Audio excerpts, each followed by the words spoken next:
నేను నిన్ను డబ్బులు అడగడం ఏంటి? ఏ నువ్వు నంగనచ్చి కొబ్బరి లాపు. మా ఇంట్లో అందరం బయటికి వెళ్తున్నాం, డబ్బులు కావాలి. మా ఇంట్లో పరిస్థితులు బాగాలేదు, రూమ్ రెంట్కి డబ్బులు కావాలి. నేనేదైనా క్వశ్చన్ చేస్తే ఒక ముద్ద ఫోటో ఇచ్చి కామ్ చేయండి. రేయ్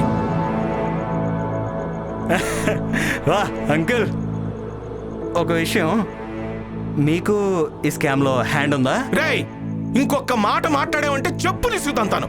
వా సూపర్ పర్ఫార్మెన్స్. రే మూసుకొని పోరా. ఫొటోస్ పంపించానా? చూపించు. చెల్లి అన్ని ఏ మార్ఫింగ్ ఫొటోస్ చెల్లి, వాటి వల్ల ఏం యూజ్ ఉండదు, కావాలని చేస్తున్నాడు. చూపించు.